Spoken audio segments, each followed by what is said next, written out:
అప్పుడు నారదుడేమో వీణ గుచ్చుకొచ్చాడు, ఇప్పుడు నారదుడు గారు కంఠం మాత్రమే గుచ్చుకొచ్చారు, అంతే కదా. ఆ నారదుడు కనబడగాని అర్జునుడు సాష్టాంగ దండ ప్రణామం చేసి ఆయనకి నమస్కరించి, మహాత్మా నా అనుమానం నివృత్తి చెయ్యి, ఎందుకు ఈ తీర్థాలు 100 ఏళ్లు మనుషులకు దూరం చేశావు, ఎందుకు ఈ మొసళ్ళని ఇక్కడికి పంపామని అడిగితే అప్పుడు ఆయన చాలా అద్భుతమైన కథ చెప్పాడు. ఇది అక్కడి నుంచి ఒక అద్భుతమైన కథ, విచిత్ర కథ. నాయన చాలా మంచి ప్రశ్న వేశావు, నీలాంటి వాళ్ళు మాత్రమే ఇలాంటి ప్రశ్న వేస్తారు. అందరికీ కాలం గడిచిపోతూనే ఉంటుంది, ఏదో రకంగా కాలం అనేది గడుస్తూనే ఉంటుంది. కొందరికి తిండితో కాలం గడుస్తుంది, ఎప్పుడు తినడం తప్ప వాడికి ఏముండదన్నమాట. పొద్దుటే ఇడ్లీ, ఓ గంట పోయాక ఏదో కాఫీ లేదా జావా, కాసేపు నాక మళ్ళీ బూందీ లేదా కాస్త సద్దన్నం, మళ్ళీ మధ్యాహ్నం 12కి భోజనం, మళ్ళీ 2 గంటలకి 3 గంటలకి టీ, సాయంకాలం మళ్ళీ స్నాక్స్ కాదు అవి తిని, మళ్ళీ సాయంత్రం పురాణం అయ్యాక ఇంటికి వెళ్ళి వెళ్ళగానే మళ్ళీ టిఫిను లేక భోజనాలు. ఇలా భోజనాలతో కొందరికి, నిద్రతో కొంతమందికి. చాలా అద్భుతమైన శ్లోకం ఉన్నది ఇక్కడ. కావ్యశాస్త్ర వినోదేన కాలో గచ్చతి ధీమతాం వ్యసనేన తు మూర్ఖాణాం నిద్రయా కలహేన చ. మహాత్ములు కాలం ఎలా గడుపుతారు? కావ్యాలు చదువుకుంటూ, కావ్యాల గురించి చర్చ చేసుకుంటూ, శాస్త్రములు చదువుతూ, శాస్త్ర చర్చ చేస్తూ ఆనందంగా కాలం గడుపుతారు. అంటే మహాత్ముల కాలం పవిత్రంగా గడుస్తుంది. పురాణాలు వినడం, ప్రార్థనలు వినడం, లేక వాటిని కంఠస్థం చేయటం, లేదా మంచి మంచి ఉద్యోగాలు చేయటం, 10 మందికి ఉపయోగపడేటటువంటి విషయం గురించి ఆలోచన చేయటం, వీటితో కాలం గడుపుతారు. మీరు చాలా మంది మంచి మంచి సంపాదన సంపాదిస్తున్నారు, కానీ ఆ సంపాదన సద్వినియోగం చేయడానికి సంపాదిస్తున్నారు. ఇది పవిత్రంగా కాలం గడపడము అనబడుతుంది. ఇంకా మూర్ఖులు వ్యసనములతో గడుపుతారు. ఎప్పుడు వ్యసనాలే అంటారు. ఇలా రకరకాల వ్యసనాలు ఉంటాయి అనుకోండి. ఈ వ్యసనములు ఎల్లవేళలా బాగుండదు కదా. మరి 24 గంటలు ఏం కాలుస్తారు, ఏం తాగుతారు? 24 గంటలు తిరగలేరు కదా. ఇక వ్యసనములు లేనప్పుడు నిద్రయ్యా, పొద్దున్న 7ంటికి లేస్తారు, 8ంటికో కందరాళ్ళే, తర్వాత 1 గంట 2 గంటలు మళ్ళీ వ్యసనం అయిపోయాక మళ్ళీ కాస్త తాగేసి పడుకుంటారు, మళ్ళీ మధ్యాహ్నం పడుకుంటారు, మళ్ళీ ఎక్కడ పడితే ఎక్కడే పడుకుంటారు, నిద్రతో కాలక్షేపం చేస్తారు. ఇప్పుడు వ్యసనములు నిద్ర లేనప్పుడు ఏం చేయాలి? ఎల్లవేళలా వ్యసనములు కుదరవు. 24 గంటలు నిద్రపోతే నిద్ర పట్టదు, శరీరమే కదా, మన మాట వింద కదా. అప్పుడు కాలం గడపడానికి కలహేనచ, యుద్ధంతో గడుపుతారు. ఎంతసేపు నువ్వు ఇసుంటవి అని అనవసరంగా తగాదా పడతారు. పాపం వాడు ఎవడో కష్టపడి హఠాత్తుగా డోర్ తీస్తుంటే ఆ డోర్ పక్క నుంచి ఎవడో స్కూటర్ వాడు వచ్చి కింద పడిపోయాడు. ఇక చూడండి ఆ పక్కన వాడు ఆ మూర్ఖుడు, ఇలాంటి మూర్ఖుడు వాడు వచ్చి అనవసరంగా వాడి తగిలించుకుని వీడి మీద పడిపోయాడు. రయ్యి మరి పొద్దున తెగతిచ్చేయడమే బండబూతులు అనమాట. బాత్ మే బూత్ హై అన్నట్టుగా ఉంది అక్కడ. ఇలా బూతులతో యుద్ధంతో తగాదాతో గడుపుతారు. కాబట్టి అయితే వ్యసనములు లేదా నిద్ర లేదా తగాదాలతో గడుపుతారు అన్నమాట. అనవసరమైన యుద్ధంతో కాలం గడుపుతారు. సాధూనాం ధర్మశ్రవణై కీర్తనై యాతి చాంబహం. సాధువులు మంచి మంచి మాటలు వింటూ, ధర్మమైన మాటలు వింటూ కాలం గడుపుతారట. నారదుడు చెప్పిన మాట ఇది. ధర్మశ్రవణం, అది మంచి మాటలే వింటారు, అనవసరమైన చెత్త వినరు. అనవసరమైన చెత్త అంటే ఏమిటనమాట? వాడు అలా చేశాడు, వీడిలా చేశాడు, ఆవిడ అలాంటిదిట, ఈవిడ ఇలాంటిదిట, ఇలాంటి పిచ్చి కబుర్లు వస్తాయి వాటికి అక్కడి నుంచి. అలాంటివి లేకుండా ఇలా పురాణములో లేక ఇంకేవో మంచి మాటలో వింటూ, అదిగో ఆయన ఎవరో దాతట, ఈయనెవరో త్రాతట, ఈయనెవరో మంచి ఖాతాట అనుకుంటూ మంచి వాళ్ళ గురించి మాట్లాడుకుంటూ కాలం గడుపుతారు. ఇక పాపానాం అసదాలాపై ఆయుర్యాతి యథాన్వకం. పాపాత్ములు ఉన్నారు, సాధ్యమైనంత వరకు చెడ్డ పనులతోటే కాలం గడుపుతారు అన్నమాట. ఇక రెండవది అనవసరమైన కబుర్లు, పిచ్చి కబుర్లు అనమాట. ఎందుకు వస్తే తెలియదు కబుర్లు అనమాట. చాలా భయంకరమైనది. ఈ సత్సంగంలో చేరేటటువంటి వాళ్ళ దగ్గర నుంచి మొట్టమొదట మనం ఆశించకుండా ఉండవలసింది ఈ అసదాలాప. ముందు సత్సంగం, ఆ తర్వాత దుస్సంగం అయిపోతుంది. ఎందుకని ఇద్దరు చేరేసరికి లేని కబుర్లు అనమాట. అయ్యయ్యో గురువు గారిని చేరాం, వాడిని గౌరవించినట్టు నిన్ను గౌరవించట్లేదు ఎవడో వాడు ఎక్కేస్తాడు. ఇక్కడ నుంచి వీడు నన్ను చూడలేదా అంటాడు. ఏం చూడమంటారు, ఉండవు 2 కళ్ళు, ఎన్నిసార్లు చూడమంటారు చెప్పండి. నన్ను బాగా చూడలేదు, ఇలా ఎంతసేపు చూడండి, ఎంత ఆంజనేయులు అంటే నాకు ఇష్టమైతే మాత్రం అని పొద్దున సాయంకాలం దూరంగా చూస్తే కళ్ళు పోతాయి. బాగా చూడటం లేదు, బాగా చూడలేదు, ఏంటి బాగా చూసేది? గురువు గారు మనస్సులో దీవిస్తే చాలు, చూడటం అంటే బాగా ఉండదు. ఒక్కడు వచ్చి నన్ను చూసి చూడగానే పలకరించలేదు, సరిగ్గా చూడలేదు అంటాడు. ఏం చూడాలి, ఏం దానికి చూడాలంటే ఒకటే మార్గం, శుభ్రంగా 1000 కళ్ళు ఒళ్ళంతా పెట్టుకుని రాగానే అని చూడవాలిగా ఇంద్రుడు. ఇలాంటివి పక్కవాడు ఎవడో చెప్తాడు అనమాట, చూసావా వాడిని పలకరించారు, నేను పలకరించలేదు. ఇప్పుడు ఇద్దరు వచ్చి నాకు దండం పెట్టాను అనుకోండి, ఎవరిని పలకరించాలో నాకు ఆ సమయానికి ఒకటి పలకరిస్తారు, ఇద్దరిని పలకరించలేదని. అప్పుడు ఈయన ఏమంటాడు అనమాట, నన్ను పలకరించారు, నిన్ను పలకరించారు. ఇక వీడు లోపల కొత్తలు అడిపోతాడు. ఎక్కడి నుంచో చచ్చి చెడు ఇక్కడికి ట్యాక్సీలో వచ్చానా, లేకపోతే సిటీ బస్సులో వచ్చానా, నడిచి వచ్చానా, లేకపోతే మెట్రోలో వచ్చానా, పెట్రోల్ రేటు పెరిగిందని, అయినా నన్ను రాగానే దండం పెడితే పలకరించలేదా అని కొత్తలు ఆడతాడు. ఇక్కడి నుంచి మళ్ళీ మొదలు సత్సంగం పోయి దుత్సంగత్వం వస్తుంది. కాబట్టి అందరినీ రాగానే ఏం చేయాలన్నమాట, ఒక చిన్న ఫోన్లో ఒక మెసేజ్ పెట్టుకుంటాను, హౌ డు యూ డూ, అదే పలికి వస్తుంది అన్నమాట. జై శ్రీరామ్ అని ఫోన్లో మెసేజ్ లేక దానివల్ల ఉపయోగం లేదు. ఈ విధముగా అనవసర ప్రసంగములు చేసి ఆయుష్ని పాడు చేసుకుంటారంటే పిచ్చివాళ్ళు, పాపాత్ములు. అందుకని నేను ఒక రోజున మా తండ్రి దగ్గరికి వెళ్ళాను. నాన్నగారు, ఏమి చేస్తే పిచ్చిబాగుడు తగ్గుతుంది, జీవితం అంతా హరినామస్మరణం చేసి శాశ్వత మోక్షం పొందడానికి మానవులకి మార్గం ఏమిటి? ఈయన కోసం కాదు, ఈయనకి నారదుడు ఎప్పుడో ఆల్రెడీ వెళ్ళిపోయాడు వైకుంఠానికి. ఆయన వైకుంఠానికి వెళ్ళగలడు, కైలాసానికి వెళ్ళగలడు, ఎక్కడికి కావాలంటే ఎక్కడికి వెళ్ళగలడు. ఆయనకి వెళ్ళడానికి టికెట్లు, ఫ్లైట్ ఎక్కర్లా. బెంగళూరు నుంచి హైదరాబాద్ నుంచి ఇంకో చోటికి వెళ్ళడానికి ఫ్లైట్ బుక్ చేసుకోక్కర్లా. కుష్ అంటాడంతే, సినిమాలు చూస్తాడు, కుష్ అని సౌండ్ వస్తుంది, మాయమైపోతాడు. ఆయన ఎక్కడికి వెళ్ళిపోగలడు. ట్రాన్స్ఫర్ అయితే కూడా ఆయనకి బెంగలేదు తెలుసా. నారదుడికి ట్రాన్స్ఫర్ అనేది బెంగలేదు, ఎందుకని ఇక్కడుండి ఎక్కడ పని చేయగలడు, అక్కడుండి ఇక్కడ చేయగలడు. మానవులకి గొడవలన్నీ. కాబట్టి ఆయన కోసం కాదు, మానవ మాతృలను ఎలా తరింపజేయాలి, ఏం చేస్తే బాగుంటుందని బ్రహ్మను అడిగితే బ్రహ్మగారు అన్నాడు, మంచి భూమి మహాత్ములకు దానం చేస్తే వ్యక్తులు తరిస్తారు. కాబట్టి నువ్వు ఆ పని చెయ్యి. నారదుడు మంచి భూమిని మంచి వ్యక్తికి దానం చేశాడు అని ప్రజలు అనుకుంటారు. అనుకుని తద్వారా వాళ్ళు కూడా ఎక్కడో ఒక చోట మంచి భూమిని మంచి వ్యక్తులకు దానం చేసి తరిస్తారు. ఈ పని కనుక అసలు చాలా లాభాలు ఉన్నాయి, అదేమిటో నీకే తెలుస్తుంది, ఓ భూలోకానికి అన్నట్ట. వెంటనే నారాయణ నీరీలా నవరస భరితం అనుకుంటూ భూలోకానికి దిగాడు. ఎన్నో తీర్థయాత్రలు చేశాడు, సాధ్యమైనంత వరకు కాలినడకన తీర్థయాత్రలు చేశాడు. కొన్ని చోట్లకి వెళ్ళలేని చోటకేమో మహామహిమతో ఆకాశ మార్గంలో వెళ్ళాడు. అలా తిరుగుతూ ఆయన ఎలా ఎవరికి ఏది దానం చేస్తే బాగుంటుంది. మా నాన్నగారు ఏం చెప్పారు, మంచి భూమి దానం చేయమన్నారు. భూలోకంలో మంచి భూమి ఏది, అది కొంచెం పవిత్రమైన భూమి అయి ఉండాలి. ఇప్పుడు తీసుకెళ్ళి ఎక్కడో మూసీ నదికి 1000 కిలోమీటర్ల దూరంలో మురిక్కాల ఒడ్డున ఒక గజం దానం ఇస్తే ఆ గజం కోసం నేను ఏం చేసుకుంటాను చెప్పండి ఎవడన్నా, అవునా? కాబట్టి అది ఉపయోగం లేదు.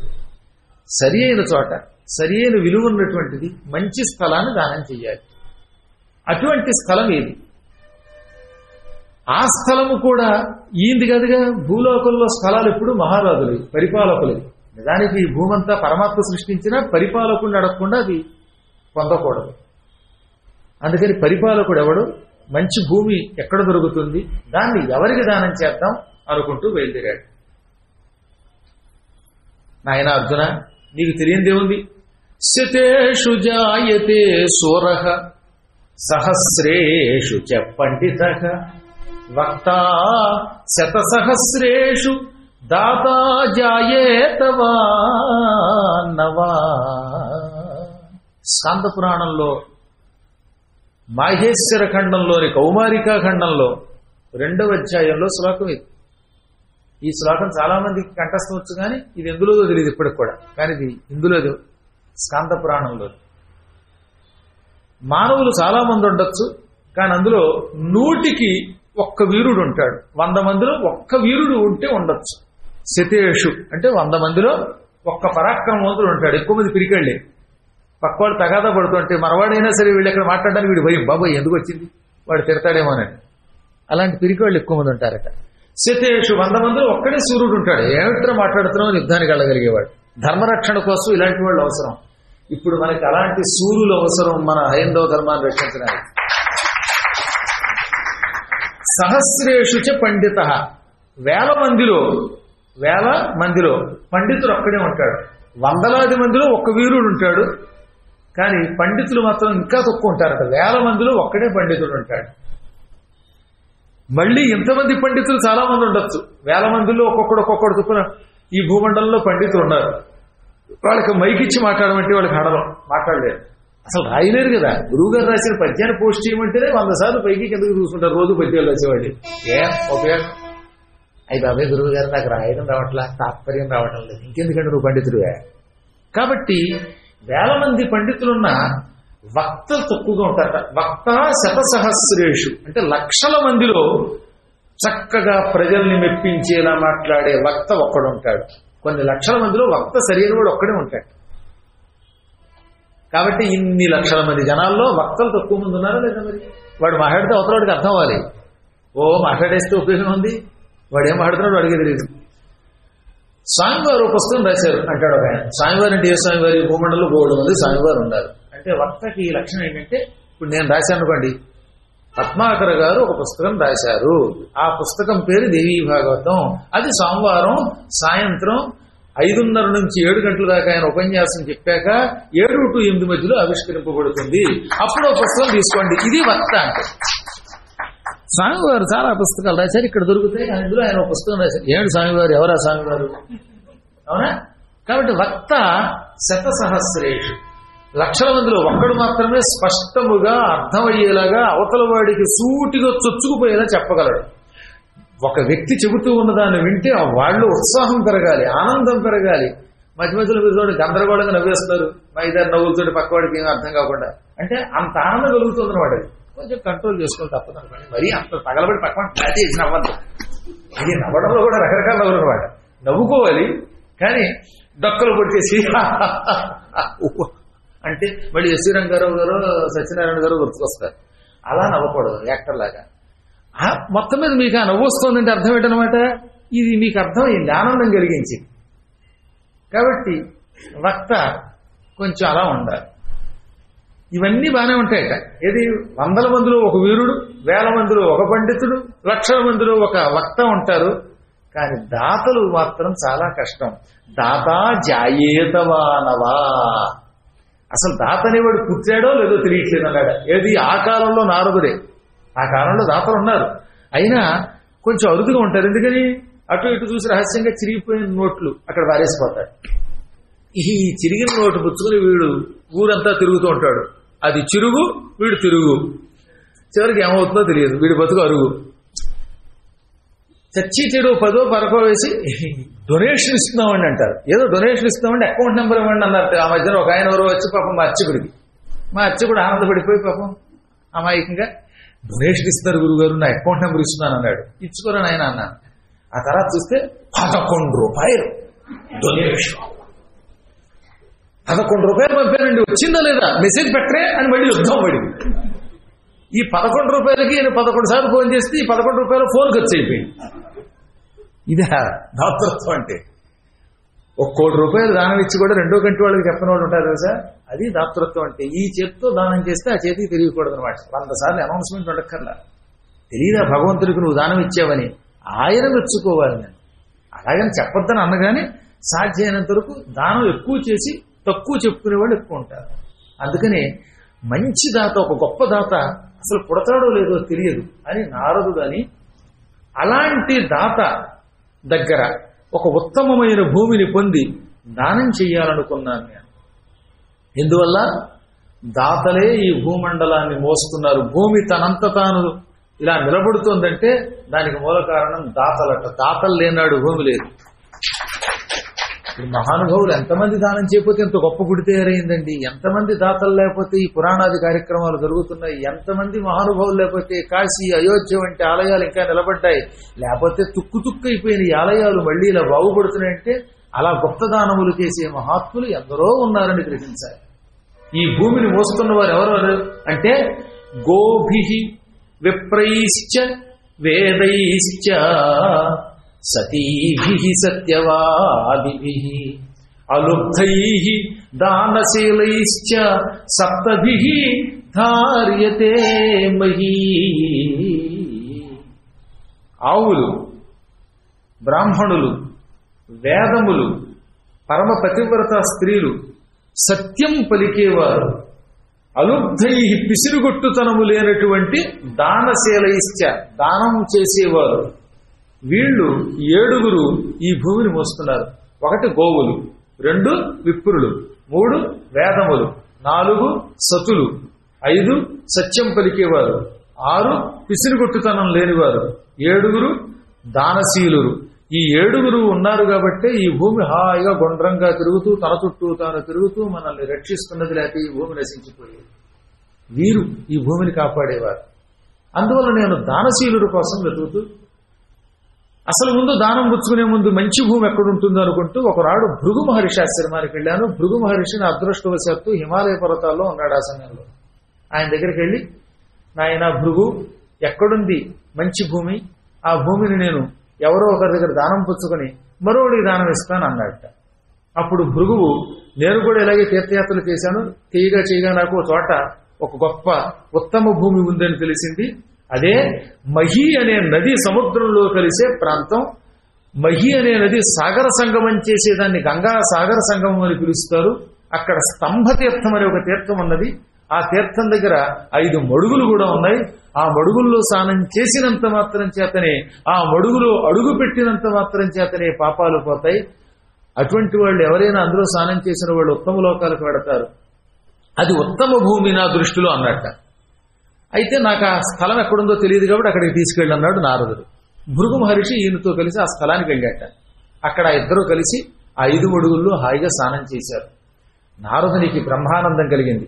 భృగు, నీ దయవల్ల ఈ స్తంభ తీర్థం చూశాను. ఇక్కడ నేను కొంతకాలం ఉందామనుకుంటున్నాను. ఈ తీర్థాన్ని ఎవరి దగ్గర ఉంటే వారి దగ్గర నుంచి దానంగా పుచ్చుకోవాలనుకుంటున్నాను. ఇక నువ్వు నీ ఆశ్రమానికి వెళ్ళి తపస్సు చేసుకో అని ఆయన పంపేసి ఆ మహీ తీరంలో కొంతకాలం ఉండిపోయాడు. ఈయనకి ఇప్పుడు ఈ ప్రాంతాన్ని పుచ్చుకోవాలనిపించింది, పుచ్చుకొని దానం చెయ్యాలనిపించింది. తద్వారా దానం చాలా గొప్పది అని లోకంలో చాటాలని ఆయన కోరిక. కానీ ఇప్పుడు ఈ స్థలం ఎవరిది? ఎవరి దగ్గర పుచ్చుకోవాలి?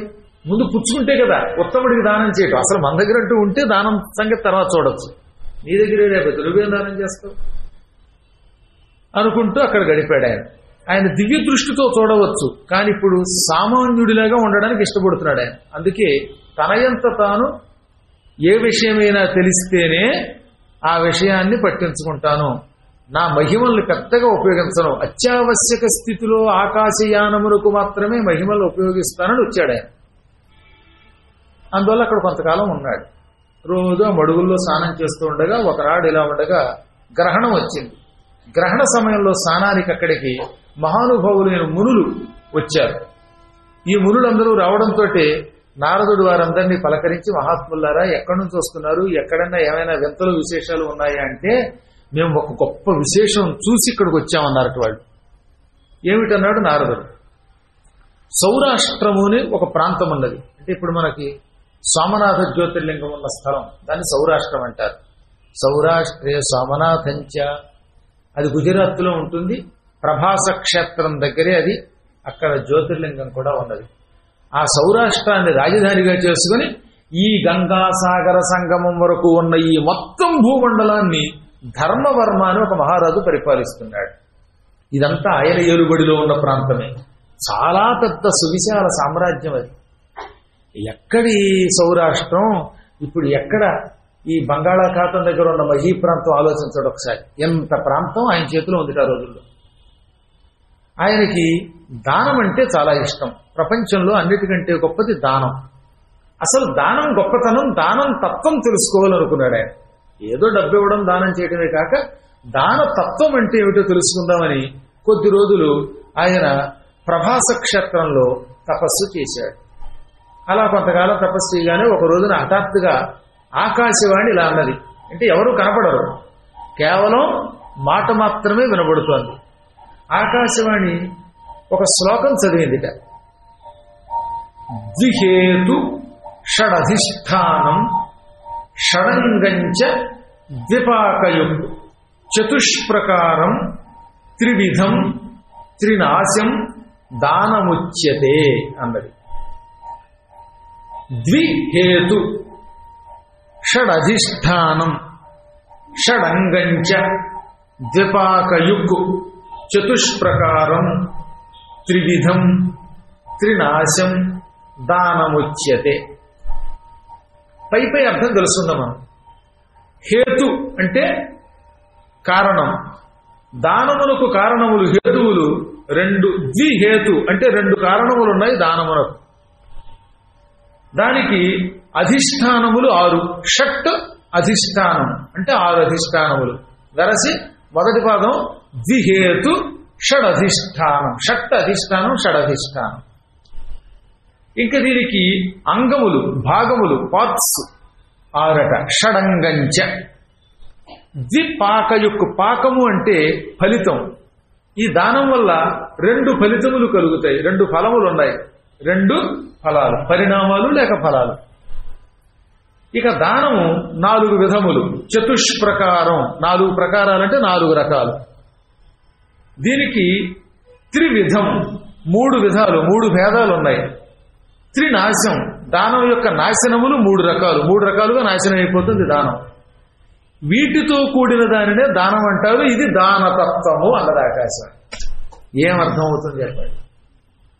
అయోమయం. అయోమయం అంటే తెలుసు. అయహ అంటే ఇనుము, ఇనపమయం అంటే ఇనప ముద్ద అక్కడ వారేస్తే అది ఎత్తలేం. దాని తత్వం మనకేం అర్థం కాదు. ఓ ఇనప ముక్క వారేసినట్టుగా ఉంది ఆ శ్లోకం. ఆకాశవాణి ఏమిటి శ్లోకం అర్థం అన్నాడు ఆయన. కానీ ఆకాశవాణి కట్టేసింది, స్విచ్ కట్టేసింది. ఆ శ్లోకం చదివి మాయమైపోయింది, మళ్ళీ కనపడదు. దాని అర్థం తెలియదు. రాజుగారికే తెలియలేదు, పండితుడికి. ఎవరికి తెలుస్తుంది? ఇలాంటి శ్లోకాలు అడిగితే హఠాత్తుగా ఏం చెప్తారు ఎవరన్నా? వెనకటికి ఒక పల్లెటూరుకి వెళ్ళేట ఓ పండితుడు, నేను అన్ని శాస్త్రాలు చదివాను అన్నట్ట. ఎంతలో గొడ్లు కాసుకునేవాడు వచ్చి అన్ని శాస్త్రాలు చదివా, నేను అడిగిన దానికి సమాధానం చెప్పు, ధర్మ సందేహం తీర్చన్నట్ట. నేను ధర్మ సందేహాలు ఇప్పుడేనండి డీడీ యాదగిరిలో చెప్పొచ్చాను లైవ్లో అన్నాడు ఆయన. అందులో చెప్పడం కాదు, నాకు చెప్పు అన్నట్టు. సరే పాప అడుగు అన్నాడు. వెంటనే కర్రతోటి ఇలా వంకర వంకరగా 3 గీతలు గీసి తిన్నగా ఒక గీత గీసి దీని అర్థం ఏమిటన్నట్టు. నాకేం తెలుసు ఈ గీత ఏమిటి, ఈ వంకర గీతలు ఏమిటో తెలియట్లేదు అన్నట్టు. ఇదే తెలియదు, నువ్వేం చెప్పావు ధర్మ సందేహాలు అన్నాడు ఆయన.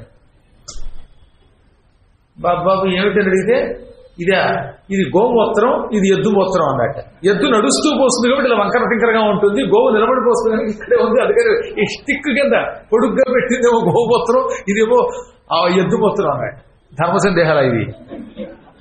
ఈ మాత్రం తెలియదు నువ్వు పండితుడు అన్నట్ట. ఏం చెబుతాను చెప్పండి? ఒక్కొక్కడు అలా అడిగేవాళ్ళు ఉన్నారన్నమాట. ఆ మాత్రం చెప్పలేమో అంటాడు. ఇలా తిప్పి ఇలా చుక్క పొడిచి దీని అర్థం ఏంటని అడిగాడు ఒక నన్ను. పురాణం దగ్గరికి వచ్చి ఏదో ధర్మ సందేహాలు తీరుస్తావా, తీర్చు అని ఇలా గర్రం తిప్పి ఓ చుక్క ఎక్కాడు. ఏమిటన్నాడు? నాకేం అర్థం కాల. ఇంతలో వాళ్ళు ఆవిడ వచ్చి రోజు ఆయన నెత్తి మీద దెబ్బ కొట్టి పైన ఇంత ఆయింట్మెంట్ రాస్తానండి, దాని ఉద్దేశం ఇలా తిప్పితే దెబ్బ, దాని మధ్యలో ఆయింట్మెంట్ అండి అన్నాడు. వాళ్ళు ఆవిడ కొట్టడం నేను చూసి వచ్చానా? ఇది ధర్మ సందేహమా? ఇది అధర్మ సందేహం. ఇది కాబట్టి నీళ్లలో ఉన్న రహస్యాలు మాకేం తెలుస్తాయి? కానీ ఇది అలాంటిది కాదు. ఒక విచిత్రమైన తత్వం ఉంది ఇందులో, అద్భుత తత్వం. ఆకాశవాణి చెప్పిందంటే మాటలు కాదుగా, కానీ ఇది అయోమయం కింద ఉంది, ఇనపమయంలాగా. ఇప్పుడు రాజుగారికి మతిపోయింది. దానతత్వం ఏమిటో తెలుసుకుందామంటే అంతకంటే గొప్ప తత్వం వచ్చి పడింది. ఇప్పుడు ఈ తత్వం ఏమిటనుకున్నాడు ఆయన. ఆస్థాన పండితుల్ని పిలిచాడు.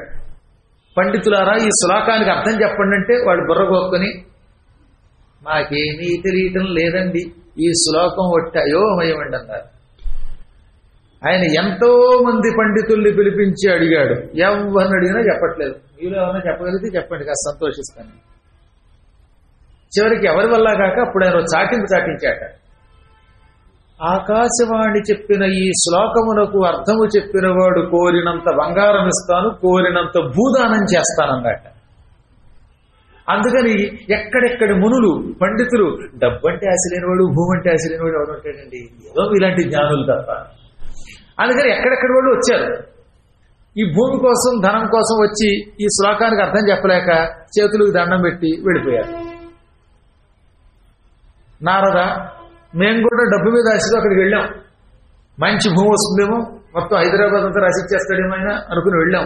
హైదరాబాద్లో గజం దొరకడం అంటే ఎంత కష్టం, అటువంటిది హైదరాబాద్ రాసిచ్చేస్తాడేమో అనుకుని వెళ్ళాం.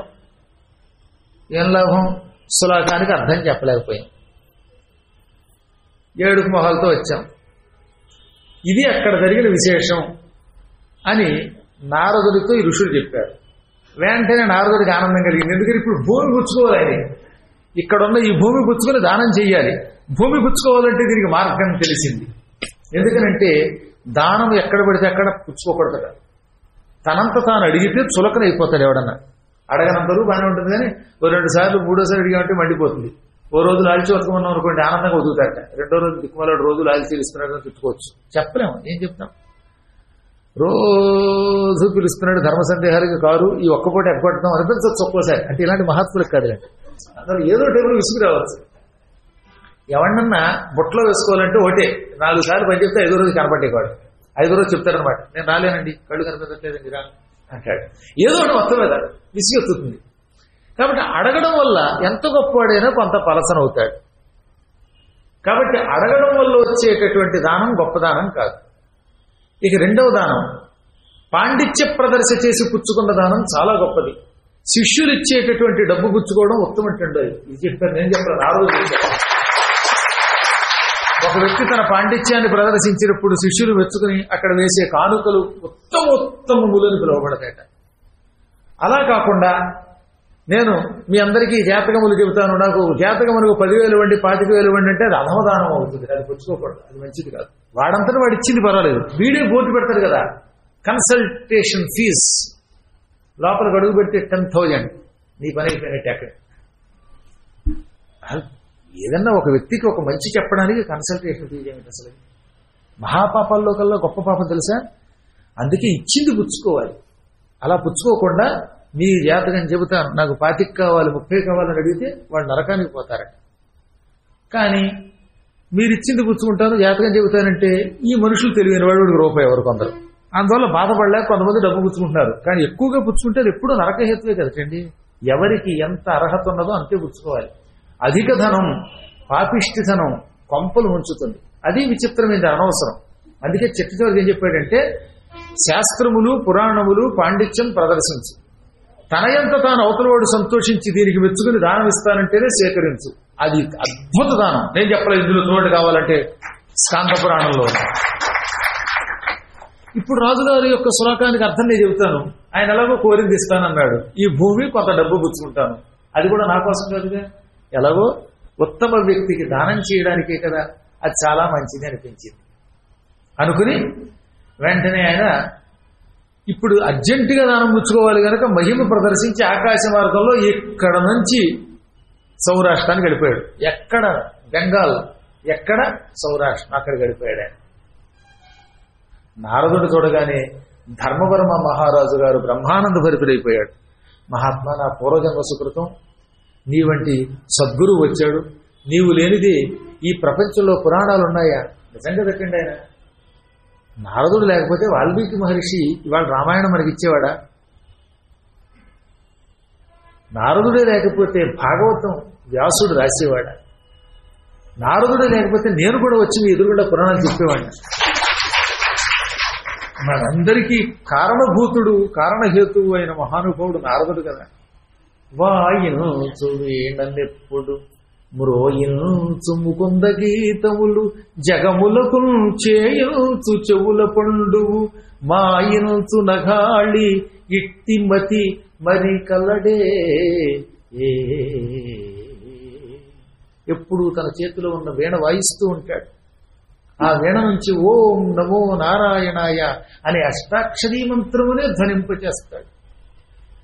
శ్రీమన్నారాయణుని పాటలే పాడతాడు, పనికి మాలిన పాటలు పాడాడు ఆయన. సమస్త పాపాలు తొలగిస్తాడు. అటువంటి జ్ఞాని మరొకడున్నాడా అని భాగవతంలో పోతర గారు అందమైన పద్యం నారదుని గురించి రాశారు. అసలు నారదుని తలుచుకుంటేనే శరీరానికి ఏదో తెలియని ఒక ఆనందం వస్తుందన్నమాట.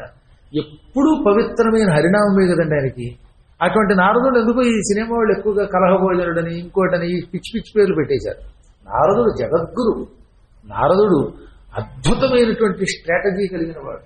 అంతటి మహాత్ముడు ఎక్కడో కానీ ఉండడు.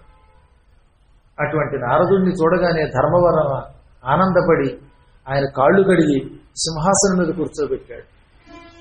మహానుభావులు సరదాగా ఎక్కడికి రారు. మీరు ఈ ప్రాంతానికి వచ్చారంటే ఏదో కారణం ఉంటుంది. ఏమిటి పని అనగానే, రాజా నీవు ఆకాశవాణి ద్వారా విన్న శ్లోక తాత్పర్యం నీకు వివరించి నువ్విచ్చే దానం పుచ్చుకోవడానికి వచ్చానన్నట్ట.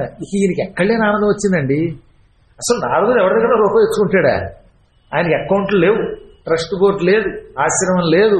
ఎవరైనా ఆన్లైన్లో వేస్తానంటే ఆయన దగ్గరికి వెళ్ళదు. ఆయన దగ్గరికి ఆన్లైన్లో మనం వేసే డబ్బు వెళ్ళాలంటే అది ఒక్క హరినామ సంకీర్తనమే. నారదునికి అకౌంట్ ఉందండో, ఆ అకౌంట్ పేరు నారాయణ అకౌంట్.